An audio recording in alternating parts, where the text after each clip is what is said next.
Good evening and welcome to CYC News for today, the 17th of January 2016 and the 8th of October 17:32am. I'm Gabriella Maurice. In today's headlines, Syria in starvation, 400 starving Syrians must be evacuated now or face death. Turkish Prime Minister says that ISIS member is behind the deadly Istanbul suicide blast. Thousands gather in Paris as France remembers 2015 terror victims. Germany reveals plans to relax deportation rules for foreign criminals. And Lionel Messi ends Cristiano Ronaldo's winning streak.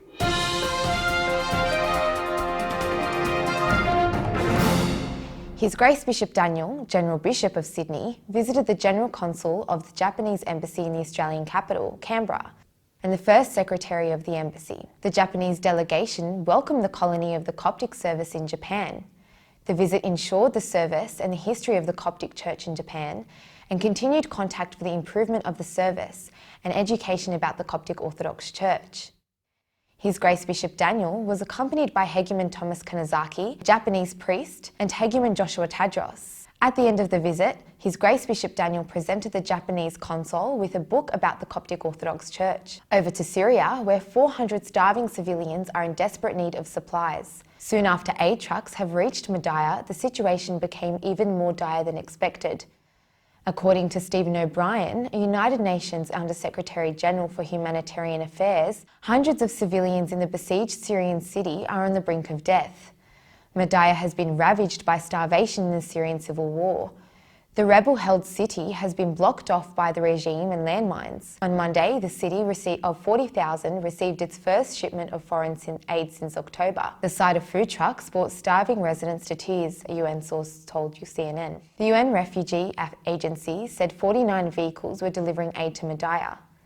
According to Sana, Syria's state news agency, 65 trucks loaded with aid supplies entered Madaya and two other plagued cities, Foa and Kafraya. Shocking images of starving residents of Madaya have gained international attention, but the United Nations said last week that it had received credible reports of people dying of starvation and that the Syrian government had agreed to allow aid convoys into Madaya, Foa and Kafraya. The situation is so ominous that a doctor told CNN he has nothing to give his patients except sugar or salt water. In one video posted by Syrian activists, a skeletal boy, his ribs protruding, says he hasn't eaten a full meal in 7 days. The convoy for Madaya came from the United Nations World Food Programme, International Red Cross, and Syrian Arab Red Crescent. WFP spokeswoman Abir Etefa said that it should sustain 40,000 people for a month. The United Nations source told CNN that an equivalent amount of aid would also enter the regime-loyal towns of Foa and Kafraya in the northern province of Idlib, which were enduring a similar plight while under siege by rebels. In Turkey, the suicide bomber who killed at least 10 foreigners in a popular central Istanbul tourist area belonged to ISIS, officials said. An attack that shows a group's nerve, reach and capacity for terror. No group claimed responsibility for the blast, yet Turkish Prime Minister Ahmet Davutoglu pinned blame on the group that calls itself the Islamic State, which has entrenched itself in neighbouring Syria and Iraq, while proving willing time and again to lash out elsewhere. At least 8 Germans died in the blast between the Hagia Sophia and Blue Mosque tourist attractions in Istanbul's cultural and historic heart. German Chancellor Angela Merkel said that warning that figure may arise. A Turkish official earlier told CNN that at least 9 Germans were killed. Davutoglu indicated that the 15 wounded were from inside and outside his country, with German Foreign Minister Frank-Walter Steinmeier saying that 9 of those were German. Just to Turkey's south, Syria has been embroiled in a civil war for nearly 5 years, a conflict that, according to the United Nations, has cost more than 250,000 lives, spurred more than half the country's 17 million residents to flee and caused humanitarian crises for those left behind, as illustrated by the hundreds starving in the siege of Madaya. This violence can be pinned on many groups, including forces loyal to Syrian President Bashar al-Assad. Yet ISIS has been behind many of the worst atrocities there and elsewhere in the region, a fact that's made the terror group a top target for civilized countries. And Davutoglu stressed Turkey wouldn't back down after Tuesday's attack, urging his countrymen and people worldwide to unite against the threat. "We will continue our fight against terror with the same firm attitude," said the Prime Minister, insisting his country will continue working with the US-led coalition to combat ISIS. "We will never compromise, not one single inch."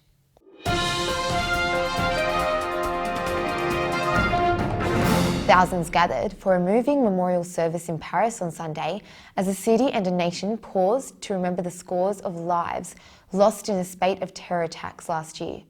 French President François Hollande presided over a sombre ceremony to honour the 17 victims of the attacks on the Charlie Hebdo office and a Jewish supermarket last January, as well as the 130 victims of the coordinated massacre in November.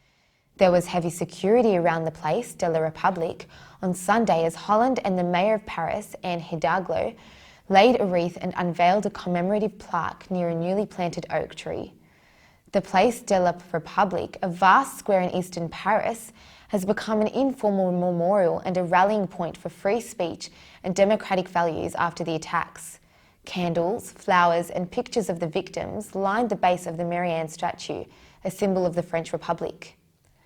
The French Army Choir performed, and a rock legend, Johnny Hallyday, sang a Sunday in January, a song referring to the March of January 11 last year, in which more than 1 million people joined the world leaders to march in solidarity. This year's ceremony was low-key in comparison.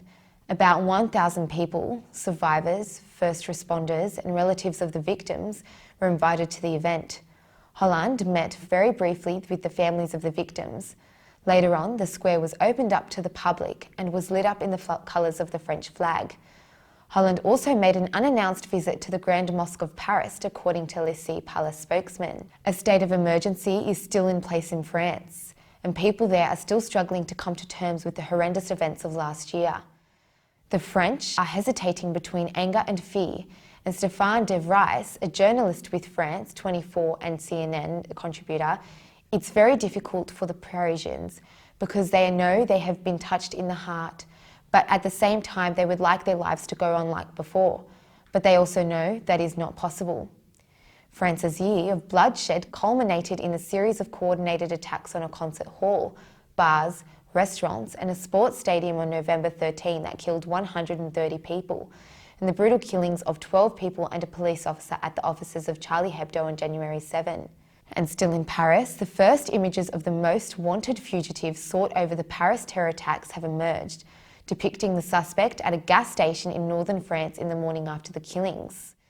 CNN affiliate BFM TV broadcast the images taken from surveillance footage, depicting Salah Abdeslam and two associates Mohamed Amri and Hamza Atou at a gas station in Trith-Saint-Léger near the Belgian border on November 14. In the images, the 26-year-old, who is believed to have played a role in the terror attacks, which killed 130 people the previous evening, appears relaxed, walking calmly with his hands in his pockets. The Belgian-born French national remains the subject of a manhunt by European authorities for his suspected involvement in the coordinated shootings and suicide bomb attacks which rocked the French capital. Germany has announced plans to relax its restrictions on deporting foreign criminals after an unprecedented wave of mob sex assaults in the Cologne and other cities on New Year's Eve. Germany's Justice Ministry announced on Tuesday that new laws have been drafted to allow it to more easily deport migrants found guilty of crimes causing death or serious injury, sexual or physical assaults, or resisting police officers. Previously, migrants to Germany could be deported only if they were found guilty of crimes punishable by a sentence of 1 year or more. In a statement, the ministry said the new rules would allow authorities to deport criminals more swiftly. According to a ministry spokesman, the new laws could be passed as early as next month. Germany has been reeling after a crime wave in Cologne on New Year's Eve. Large numbers of women reported being sexually assaulted or robbed of gangs of men of Arab or North African appearance during celebrations in the city centre, with some victims saying they feared for their lives. Cologne police said Monday had been 553 criminal complaints stemming from that night, about 40% of which relate to sexual assaults. Police confirmed that at least 31 people from North African or Middle Eastern countries have been charged so far over the attacks. Of those, 18 have been identified as asylum seekers. Norway has launched its Hurtigruten line, a daily passenger and freight shipping service along Norway's western and northern coast between Bergen and Kirkenes. Departing year-round from the southern city of Bergen, ships of Norway's Hurtigruten express route service trace this dramatic seaboard north to the remote of Kirkenes, way beyond the Arctic Circle. The 2,500 nautical mile return journey takes 11 days to complete. Frequently situated in stunning locations, Norway's coastal cities, towns and villages are situated on fjords kept ice-free by the warm waters of the Gulf Stream. The Hurtigruten fleet consists of 12 ships, each fully equipped with cabins and modcons such as onboard Wi-Fi, restaurants, bars, gyms and laundry rooms. Passengers are a mix of Norwegian locals, travelling up and down the coast, and international tourists on the multi-day cruises. The latter are offered a range of excursions each day, depending on the weather, season and port of call. Today, in London's Wapping Hydraulic Power Station, celebrated American photographer Annie Leibovitz launched the next phase of a series she began over 15 years ago, a series which even now is still not actually finished. Women, New Portraits is an exhibition of newly commissioned portraits which will form the basis of a unique travelling exhibition. Over the next 12 months, it will be shown in 10 cities, beginning in London this weekend before moving to Tokyo, San Francisco, Singapore, Hong Kong, Mexico, Istanbul, Frankfurt, New York and Zurich.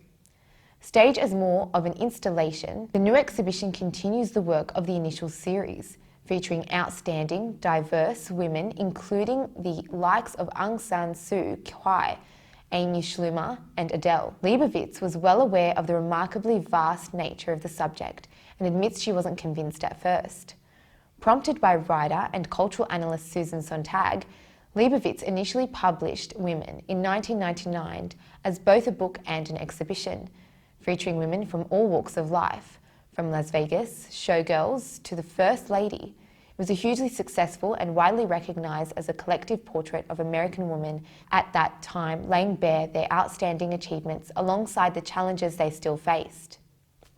Julie Absalon, the chance encounter that spawned a mountain bike superstar, had it not been for a neighbour, the greatest mountain bike rider of all time might still now remain undiscovered. But 21 years on from a Sunday morning ride with a cycling enthusiast living next door, now is the beginning of the end of the remarkable career of Julian Absalon. The only rider in history to win 5 world cross-country crowns. He also boasts 2 Olympic titles and could have had a third at London 2012 had it not been for a puncture. Olympic gold number 3 remains a target. Rio de Janeiro, in 7 months' time, is earmarked as the finale of the sport's greatest sprint. It will be the last challenge of my career, he tells CNN's Human to Hero series. I will stop after that. So the goal is to have a 3rd gold medal. And finally, after a year in which Barcelona re-established itself as the world's top football team, Lionel Messi has reclaimed his crown as the best player on the planet. The Argentine maestro ended Real Madrid rival Cristiano Ronaldo's 2-year grip on the FIFA Ballon d'Or award at Monday's award ceremony in Zurich, also heading off Barcelona clubmate Neymar. He received 41.33% of the votes from the world's national team coaches, captains and media representatives, while Ronaldo won 27.76% and Neymar 7.86%. It is a very special moment for me to be back here on this stage, winning again another Ballon d'Or after being there in the audience, watching Cristiano win, the 28-year-old said as his young family watched in the crowd. It's incredible. This is my 5th. It's much more than anything I've ever dreamed of as a kid. I want to thank everyone who voted for me, and I want to thank my teammates. And lastly, I want to thank football in general for everything it has brought me, both the bad and the good, because it has made me learn and grow. And that's all for CYC News. A reminder that you can watch this news bulletin again on YouTube. I'm Gabriella Maurice from the CYC studios in Sydney, Australia. Have a good evening.